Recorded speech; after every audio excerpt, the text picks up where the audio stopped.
Bonjour and welcome to the program. I'm going to teach you the basics of professional close-up magic, also known as table hopping magic. Table hopping or strolling magic are two of the most common working situations for magicians. We are often booked to entertain people at their tables during a dinner or a reception. And you must realize that table hopping or restaurant magic have nothing to do with the kind of close-up magic you might perform for your friends. Indeed, the professional magician has to entertain people who are not expecting him. He has to use simple and commercial tricks in very often difficult conditions. Lack of lighting, lack of space, lots of noise, and so on.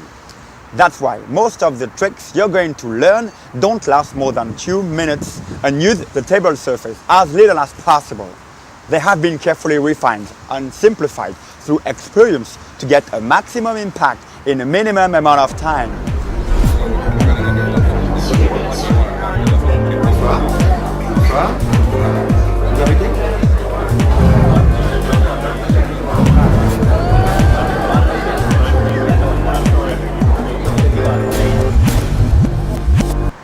I do not consider myself as a magic creator, and most of the routines in the DVD are not entirely mine. I have just adapted them for table hopping conditions. Besides tricks, I'm going to give you lots of tips for starting your career as a professional close-up magician. But be careful, don't take my advice as rules set in stone, but as general guidelines. What works best for me might not fit with your personality. Anyway, I think my advice may help you avoid some big mistakes. You know, the kind of mistakes that hurt a lot. Okay, I hope I can help introduce you to the career of a professional close-up magician. Let's get started. A professional magician is hired in two main situations: cocktail parties and table hopping. In table hopping magic, the magician has to perform for people seated at a table for a private dinner or in a reception. It spends 5 to 10 minutes at each table. In most cases, you have more than 100 people seated at 12 to 15 tables. If there are more tables, one magician is not enough. Ideally, there should be one magician every 100 people.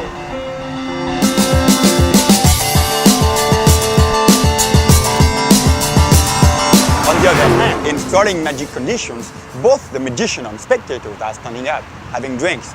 The magician's job is to entertain people in their small groups. There are no tables, so the magician has to select routines that can be done standing up and surrounded. The tricks should also be visual and work without audience participation, because most of the time your spectators will already have something in their hands, like a glass, some food, or their handbag.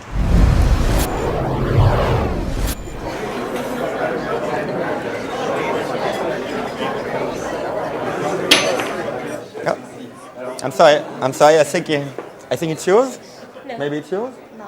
No, this is $1. Have you been in America recently? No? Okay, you can have it. It's not mine. I'm sorry. Made it vanish. No, actually, I'm one of the magicians of tonight. My name is David. Can I show you something? Yes. It's just with a little coin. This is $1, and I'm gonna make it vanish slowly, just like this. Is this it? No, the coin is not in my hand anymore. Actually, it is, but I have to snap my fingers and it comes back. Can I explain you how does it work? It's very easy. I just changed the coin into a little ball. Can you see the little ball? Into my hand. It's an invisible one. You know? I can put it in the other hand like this, throw it in the air, and it comes back. Or I can do it visually. Look closely.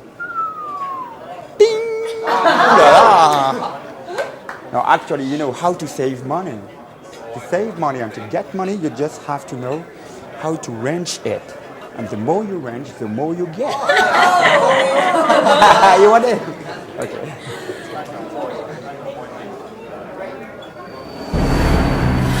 The fact remains that the golden rule of table hopping is simple. You need to be seen and you need to be heard. Because if people can't hear you, or if they can't see you, you're gonna have an impossible time getting their attention.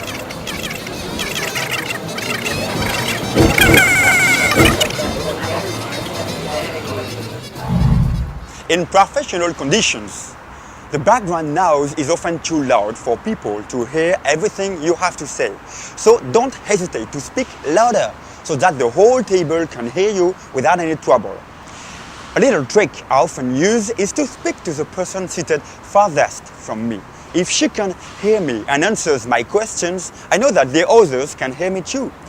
If the place you are working is simply too loud, just perform silent tricks like delight, card manipulations, or rope routines.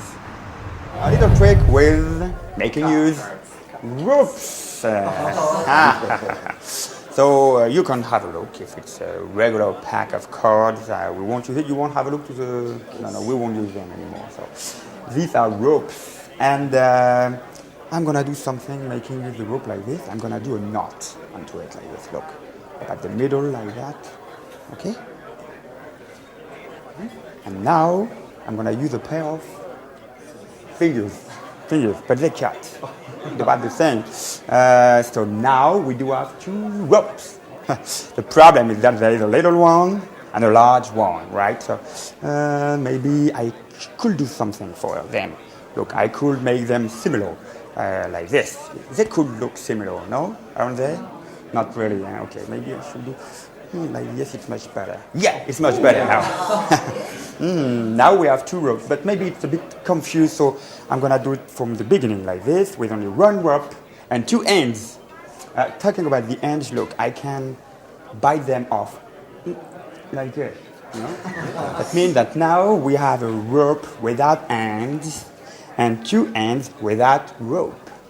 But I can add them together like this. Look, up, small move like this. Ding. Wow. Anybody can try. You want to try? Okay, you just tell me stop whenever you want when I do this move with you. Now, okay, I check exactly where you told me stop, right? That means that now we have, as before, two ropes and 1, 2, 3, and 4 ends, right? Please, would you hold the last end in your hand like this? Wonderful. Look well. 1, and the end vanish. 2, and the knot vanish. 3, and you vanish. No, I do magic. Sorry, I don't do miracles. So for the last one, I'm just gonna put the ends into your pocket like this. Okay? I do it very slowly. Can you see that I put the hands into your pocket? Could you put your hand, please, on the pocket, not into, but on? Yeah, wonderful. Look what I do it slowly like this. And now the ends are here, and the rope is regular. You can examine the rope. Everyone needs to be able to see you because you're there to be seen by any means necessary. The problem is that there is often a lack of visibility because there is so much stuff on the table. In addition to the food, there is usually some kind of decoration, like a big flower arrangement smack in the middle. All these can block your spectators from seeing you clearly. So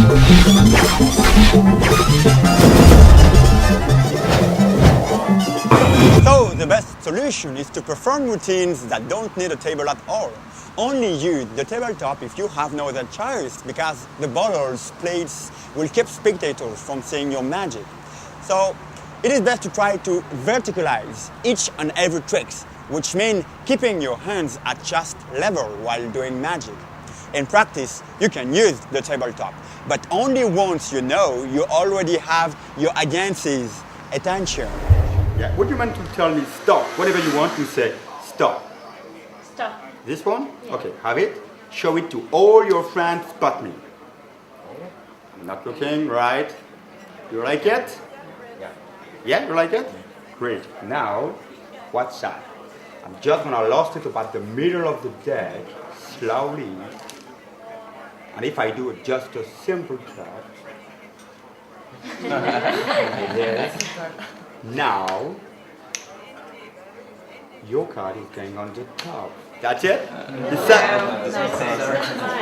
Is not that one? No. Okay, I made a mistake. Maybe I should just use. Oh, I know. I snap my fingers. Would you mind to turn it over, please? No. Yeah, turn it over. Yeah, great. Oh my God, that's it? Yeah. I do it again. I watch closely. I just load the card again in the middle of the deck slowly. And now, if I do this move incredibly, we had only 4 cards, the 4 tens, such as you had before. Thank you. Last, do not perform right above the table surface, but step back slightly. This will avoid some bad surprises.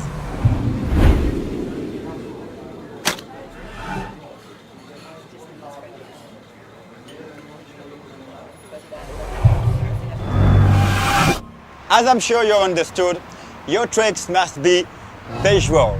This is vital for your tricks to work in every situation. Have some especially visual tricks ready for the kind of big banquet tables you will often find at weddings. Your tricks will also be varied. This is very important to give your act more dynamism, to use different props. Pack small and portable. Try to carry everything in your jacket and pants pockets. Avoid cluster briefcases. People want to see what's inside, and it's hard to find a place to put them anyway. If you don't have enough room in your pockets, you can buy a little pouch that attaches to your belt so that you can store your accessories without messing up your pockets. Little or no reset time. You simply have no time to reset everything. Remember that you have to perform at every table, so choose simple props like ropes or cords. And finally, can be done with no sleeves or surrounded. If possible, roll up your sleeves. It seems like nothing, but it can enhance your magic.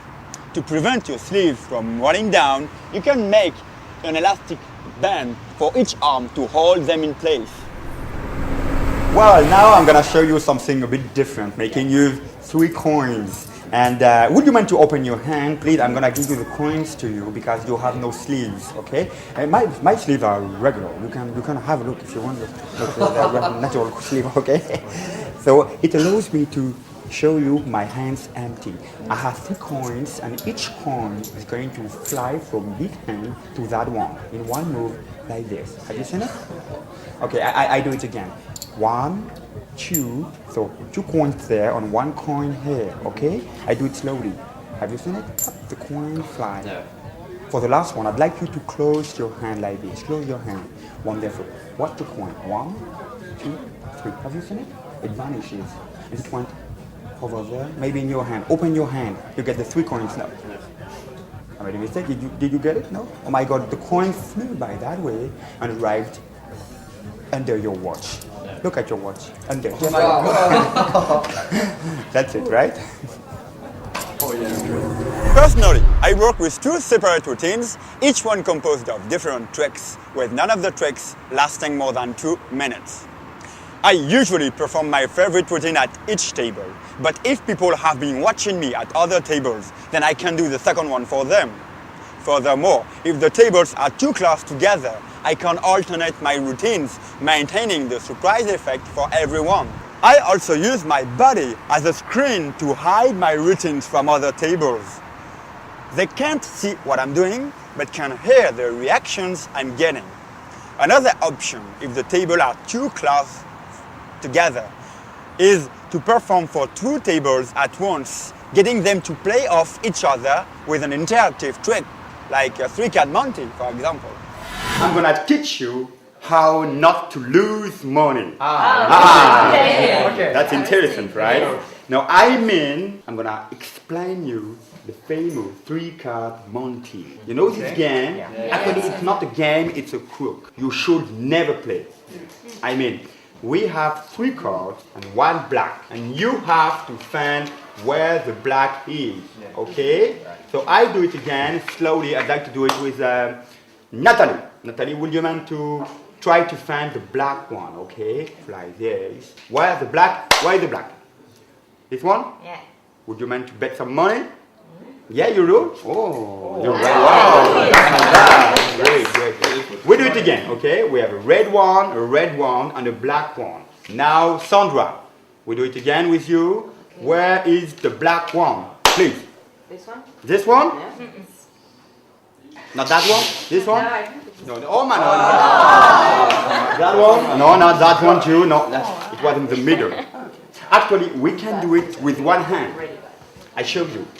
Only one hand. 1 red, 1 black, 1 red, and 1 red. Where is the black? In the middle? Yeah. No! That one? No! It was there too. You're right. Wow! Great. Actually, this is the gambler version. But I'm gonna show you the magician version. Magician doesn't use a table. They keep the cards in their hands, and they can show you 3 cards. Imagine I put the black one in the middle, such like this. The black one turns face down. I can do it again with the red one. Slow motion. The red one in the middle, and the red one becomes the black one. crazy. Wow! I want you to win. I just snap my fingers, and we have 1, 2, and 3 black. Or if I want you to lose, I give you 1, 2, and 3 red, and even the black became red. No, actually, from the beginning, we had 1 black and 2 red. So just imagine a moment that I put the black here. You had no chance to win, right? But if I do this move, the black will. If you are a beginner and have never performed table hopping magic before, the best way to practice and improve your magic is to find a place to perform right away. How do you find a good restaurant to perform in? Personally, I go out to dinner with a few of my friends in the restaurant I'd like to work in. During dinner, I start to do tricks to my friends, and sooner or later, the waiters on the other tables will take notice and join our table. Someone will almost certainly tell the manager about me, and voila, the connection is made. I take this approach to show the manager that I am a regular patron and not someone begging for work.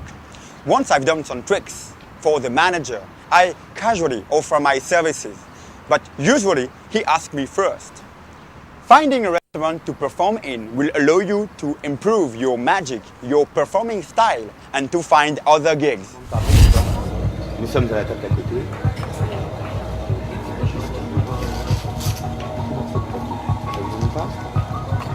A priori non. J'ai un petit banquier également. Ah, on a de la chance d'aller. Je peux vous confier un instant? Vous pouvez l'allumer, simplement l'allumer.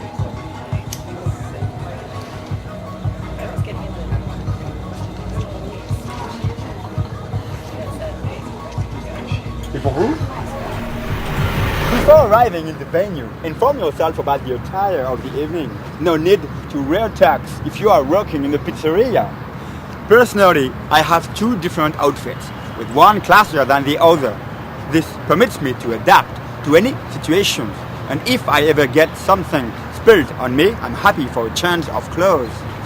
And I always have a tie with me. You never know.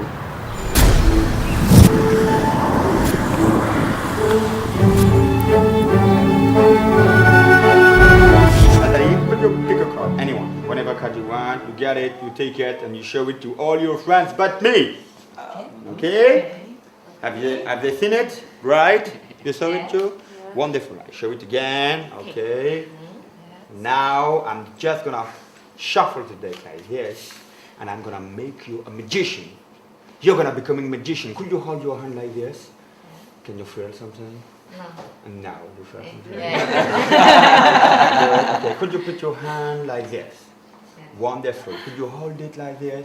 And you do great. Your work is to do that when I count 3. Okay. I give you an example. 1, 2, 3. Oh, great. Do that very well. Do it again. Okay. 3. Oh, it was a trap. Okay. I do it again. 1, 2, 3. Oh my God. I can't believe it.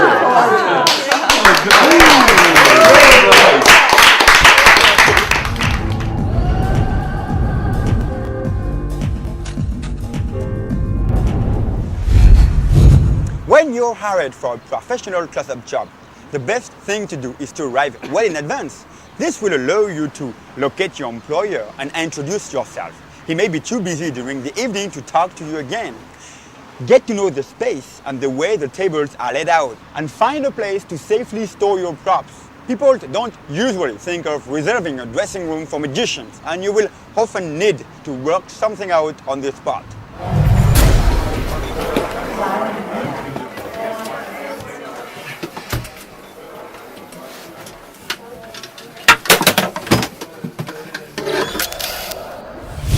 The first people you'll probably meet are the staff and the waiters.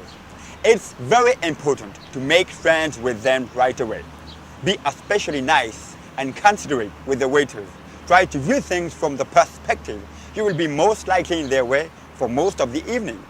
So respect their work and find some time to show them a quick trick, because the waiters themselves often feel neglected. This kind of attention will make them treat you like a part of their staff, and I feel this is vital in restaurant work. Good evening. Okay. Good evening. Good evening. Hi. I'm sorry, I'm David, and I'm one of the magicians of tonight, and I'd like to show you a quick magic trick. May I? Yeah, Sure. for me a Big Mac and No. I'm sorry, I do magic. I don't do miracles. Magic, sorry. So may I show you a trick? Just with nothing actually, just my hands and your hands. Could you hold your hands like this, just like this? If I can do the trick, I will produce the Big Mac. Okay? Okay. Okay. So just put your hands like this and turn them over like that. Cross the hands. Wonderful. And now cross the fingers. Great. Now, okay, you have to move exactly like this. Sorry. Wonderful. Now, at 3, you're going to try to move on the right, like this. Look. You turn the wrist like this. Have you seen that? Pretty easy, no? I think it's an English thing. I got to bring the Big Mac and I'll come back. Okay, thank you. Thank you. And a coat. Well, What? that's fantastic. So you were saying from Paris? Yes. Tour Eiffel. Tour Eiffel, Montmartre, tout ça. Okay. Pompidou aussi, centre Pompidou. Voilà. Do you know where I'm from? No, from? Well, ask me. Where do you come from? I'm from Spain, actually. Ah, Spain. Spain. Ole ole. Oops. Ouais, London, tout ça. Yeah, exactly. Between London and Paris. Ok. Salut. Hein. Bye. Also, try to meet with the MADY. He is a key person and can help you during your performance. For instance, before you get to a table, he can have the wine and bread served. That way, the waiters won't bother you for your first 5 minutes on the floor. So don't hesitate to win the MADY over with a quick trick that won't take but a few seconds.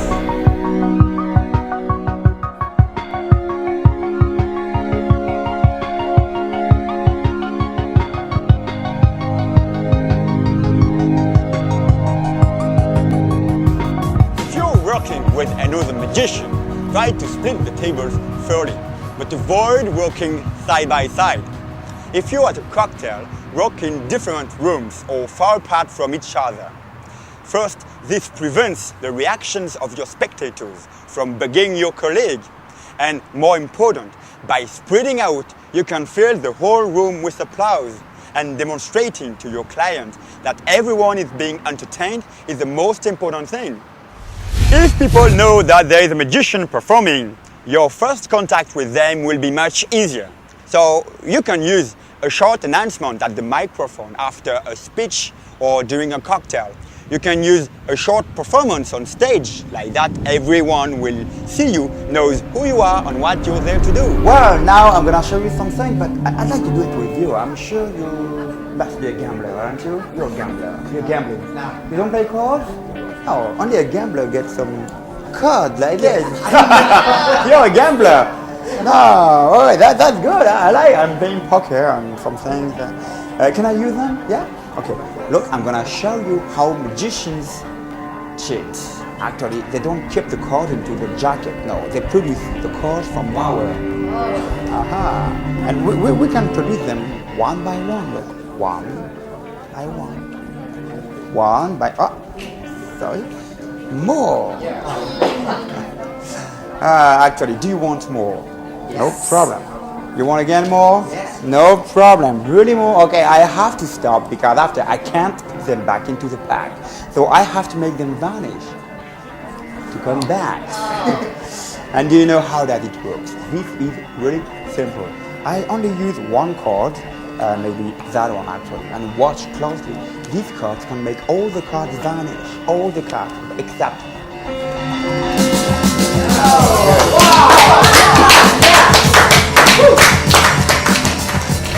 When the place is really crowded and I need to be noticed right away, I stroll around the main room with my fire wallet.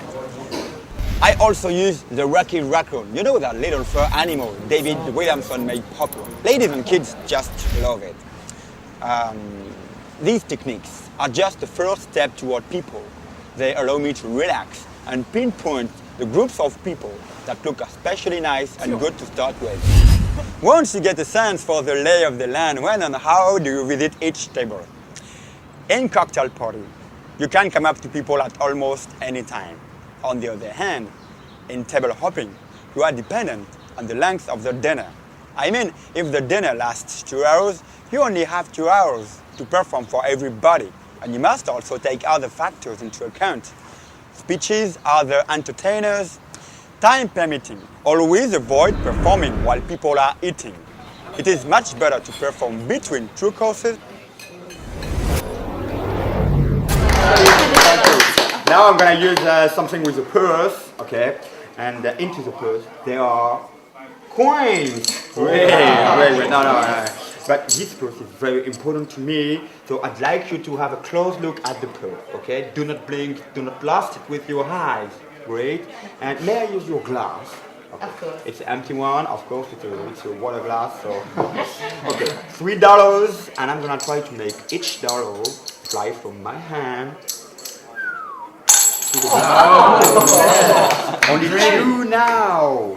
I do it again. Look closely. 1, 2, 3.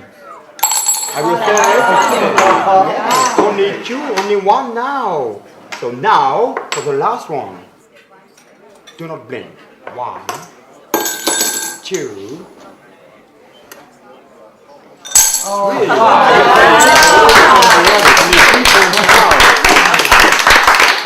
great. Do you want to try? Want to try? Have a close look to the purse. Oh my God, I can't believe it. Maybe I put it there. Oh no.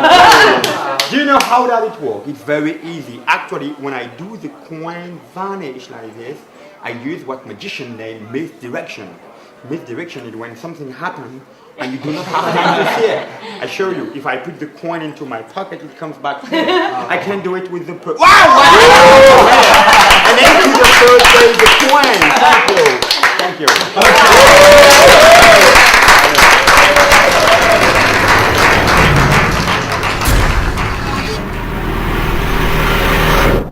In theory, you can start performing at the very beginning of the meal, during appetizers. People may not be warmed up yet, but they will still pay attention to what you're doing. In practice, I prefer to perform just after the first course and after people have had a bit to drink. That said, I try to avoid performing when people are stone drunk and things get to the point of, for he's the jolly good fellow. No, in France we say, il est des nôtres.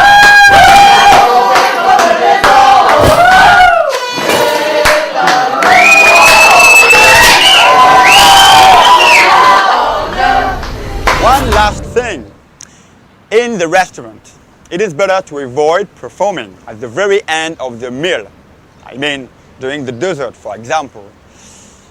When the restaurant is really crowded, the manager will prefer to have people leave as soon as they are done eating, so that he can sit new people. Clearly, you need to know how to show up at the right time, how to get people's attention without imposing on them. You know, a magician showing up at a table during a dinner is a bit like a commercial in the middle of a film, kind of like this.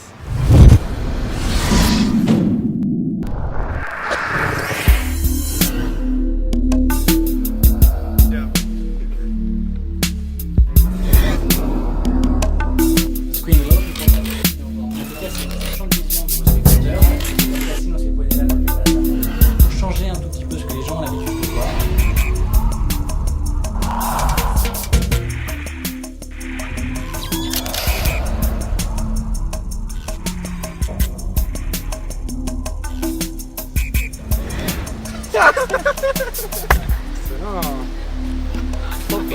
Nobody is expecting to have a double header lighter, so you don't have to worry about hiding it. You take it, you place it in the end.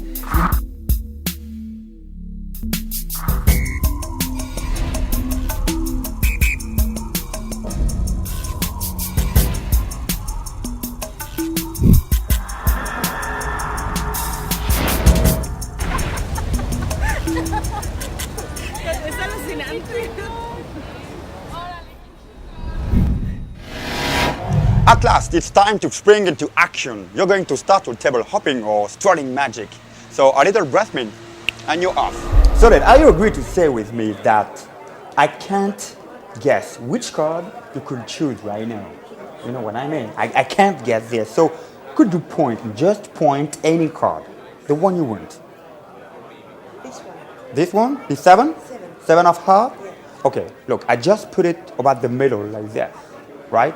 I haven't done a move yet, right? And I lose it in about the middle. You will remember your card? What? I just put my hand like this and suddenly the deck changed color. If I snap my fingers, all the cards change except one. Only one stayed red. And believe it or not, yeah, I think that's yours. That's yours. But you can do it too. You can do it. Look, I just take it here. I put it here. We don't need it anymore. Could you tell me, please, Natalie, you say stop whenever you want. Stop. Now, remember this one? I can't know it, right? Impossible. I lose it again in the deck as before. And now the same magic move. And incredibly, I made a mistake. Oh no, I'm sorry. There is one and only one red card. Yeah, that's yours. Keep in mind that the first tables or groups of people are the most important ones. They allow you to warm up and feel out the atmosphere in the room. Also, look for groups of people who seem especially friendly, as you can start out with them. The very first thing to do before approaching a group of people or a table is to try to figure out what language they're speaking and use that language for your opening trick. Ask to a waiter or just listen to their conversation before starting. This is maybe only a small detail, but it can add a considerable strength to your entrance. And if you don't speak that language, you can prepare to do visual tricks without talking at all. As you can imagine, coming up to a group of people at a cocktail party is much easier than approaching a table of people seated for dinner. First, you need to try to identify the bridge of the table, the place where you're going to perform most of your magic so that everyone can see it clearly and enjoy it. Next, you need to try to figure out who is the leader of the table, the first person you will need to seduce, so they will let you perform without interrupting. To better understand how a group of people, and more precisely a table, works, let me explain to you the theory of the bubble. You will be able to penetrate the bubble more or less easily depending on 4 factors. the kinds of people on the general setting, the choice of the right moment to perform, the strength of your opening track, and the leader. Making these 4 kings. And these are special cards. Do you know why? No. Me too. Well, but actually they have a little differences with the other card. With the other cards. Because you can take a king, anyone, and give the illusion that you palm it into your hand. You can't see it, both sides, right? But you can see it when I put it down. Have you seen it? Wow. Okay. I do it again, right? Okay. Take it again, slow motion. Can you see it there? And now that I put it here, it's back again. Wow. For the last one, I'm just gonna do that move. You can't sound, right? But if I do this move, the card appears here. So it's not here. No. And if we had the 4 kings, because now we have the 4 aces. Oh my God! Who is the leader? You must know that most of the time a table has a leader. This is a person that is more noticeable than the others, or more louder. They often choose the wines or pay the check for everybody. Try to spot them from a distance and win them over first. If this person is okay with you performing at their table, everyone else will accept you. And incredibly, I can show you that these cards. Shut up.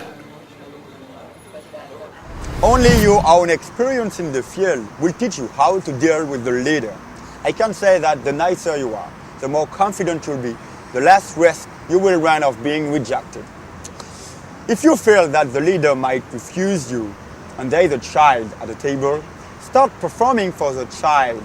Since the leader will almost always defer to a kid, children make one of the best pretexts for arriving at the table.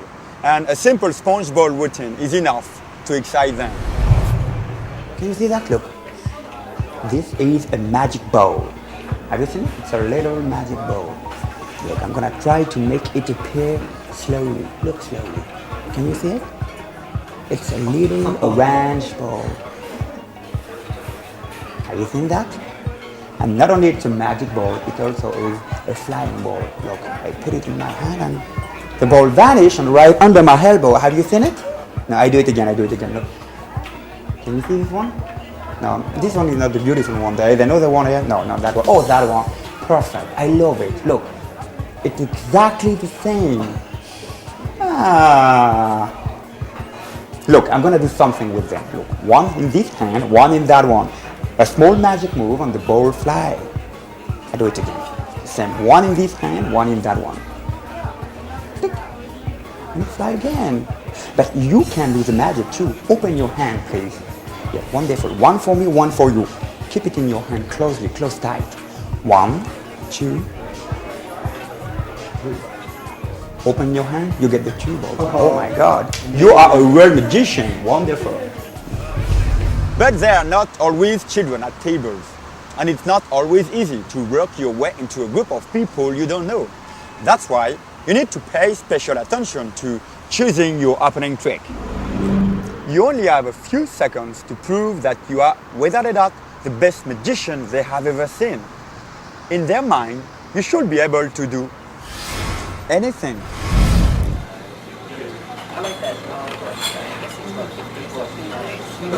Et faire disparaître ma femme aussi. Pardon? Non, je dis faire disparaître ma femme aussi. Trop tard. Chérie.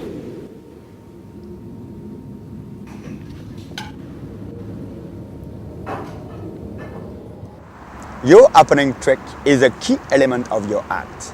And there are 2 schools of thought concerning the way a magician should arrive at a table. The first school says you have to introduce yourself, explain who you are, what you are there to do. This is the polite, formal school of thought, and I use it in very classy places. Good evening. Good evening. Hi. May I? Good evening, my name is David. I'm a magician. May I show you something magic? Okay, great, thank you. This is a deck of cards, and I'd like someone to pick a card. What's your name? I'm David, nice to meet you. Would you mind to pick a card? Anyone? Great, show it to all your friends but me. Okay. Okay, would you mind to put it back there? Great, I'm now gonna try to show you something incredible. It's not a miracle, but actually I'm gonna try to make your card face up in the middle of the deck. Here's your card. Great. Not that one? I do it again. Maybe that one. Not that one? I'm very unlucky tonight. I do it again. Maybe this one. Okay. Give me another luck. Give me another chance. That one. Yeah. Not that one? No. Okay. Sandra, what was your card? 4 speed. 4 spade? You should tell it sooner. The second school prefers to use the effect of surprise, hitting a table with a flashy opening effect. I use it in loud places and in restaurants. For years, I've been using the fire wallet. I hide the wallet in my hands and walk behind the tables and pretend to pick up the wallet from the floor, saying, "Be careful not to lose it." I back up and light the wallet. Wow, everybody realized that I must be a magician. Within a few seconds, I have everybody's attention. But be careful, don't open the wallet in front of people's faces. First, for safety reasons, and second, because the smell of gas is nasty. Make sure when you use the fire wallet to respect all safety conditions. My other opening trick uses the same approach. I pretend to pick up a lighter from the floor, saying, "Excuse me, is this yours?" Whatever the response, I just say, "I don't know if it's yours," but it works quite well. Actually, I change the lighter into a rose. I use a pearl to make the lighter vanish in my sleeve, and in my other hand, I have a rose with fly paper in its bud. In both cases, the idea is to approach a table to give something, not to ask for something. This concept becomes all the more important when you are working in places where nobody is expecting you. You can pretend to pick up anything from the floor, like a spoon, a knife, anything. I should specify that as soon as people know that I am a magician, I skip my opening trick and I move right into my act.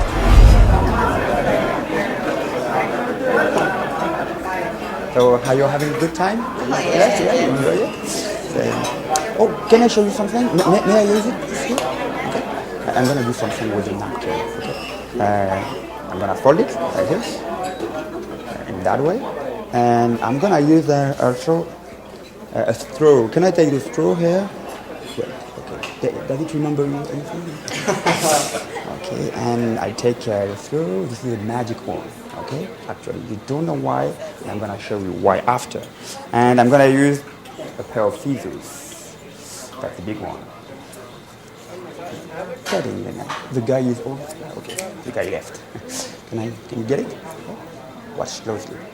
2 napkins now. Okay, I'm doing this little move like this. It looks like a little tie. And now, believe it or no, have you seen that there were 2 separate napkins, right? But now we have only one, and only one. Crazy. And do you know how that it works? This is really easy, actually. All works thanks to the straw. You know why? Just do this movement. So, that's for you. I take that one. Sadly, for a number of different reasons, people sometimes reject you right off the bat before they even see your opening effect. What can you do? Just get the volume tube.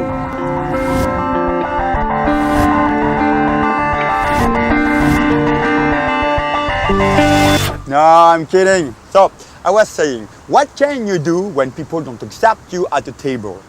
It's not a big problem if you've got a prepaid contract, but it can be a serious one if you're working for tips. In any case, it's a drag. Let's face it, there is nothing you can really do, since you can't force your magic on people, and it wouldn't be a good idea too anyway. Do your best to move on, and maybe the table will call you back later in the evening. The best tips I've gotten in my restaurant career were from tables who refused me at first. Gaetan Bloom has a presentation when a table doesn't want to see any magic. He says something like, well, let me just show you my best trick anyway, the vanishing magician. Poof, I'm gone, and then he leaves the table keeping a smile. He then tries to get the biggest reactions possible at the other tables. Ideally, the people who refuse him will realize what they're missing out on calling back. Can I take it? Okay. Have you seen it? Look, it's a little coin. This is a little American dollar, and we have a little silk also. I'm gonna do something with it. Watch closely. I put the coin into the silk. A little move, and the coin goes under my elbow. No, this one. Have you seen it? No? You put it with the bottom.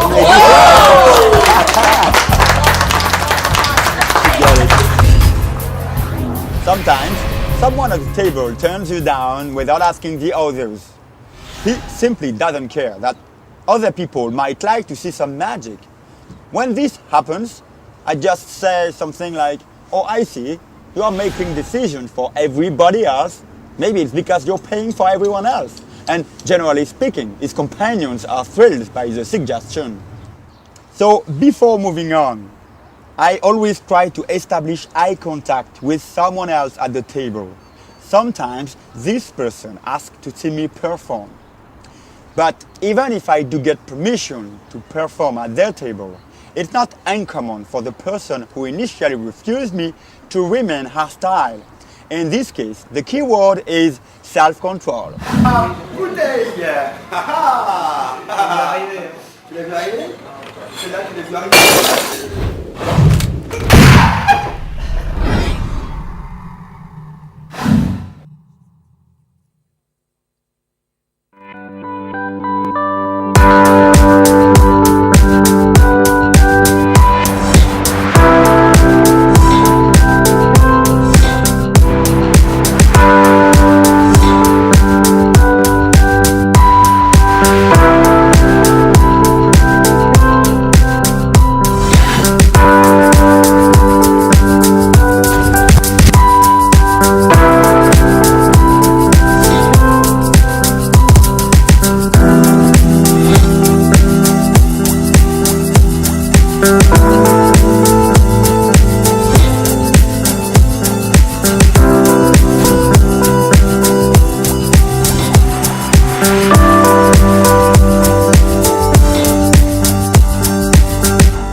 Merci de m'avoir accompagné jusqu'ici. J'espère que ce programme sur les bases de la magie du table à table vous aura plu.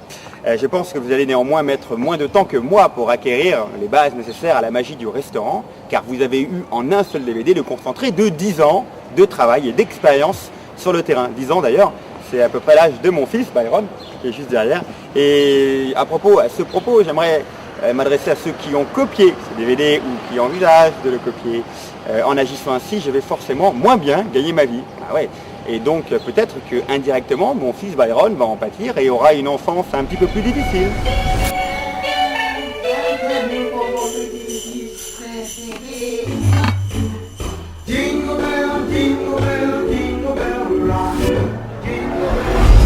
Voir une enfance presque malheureuse.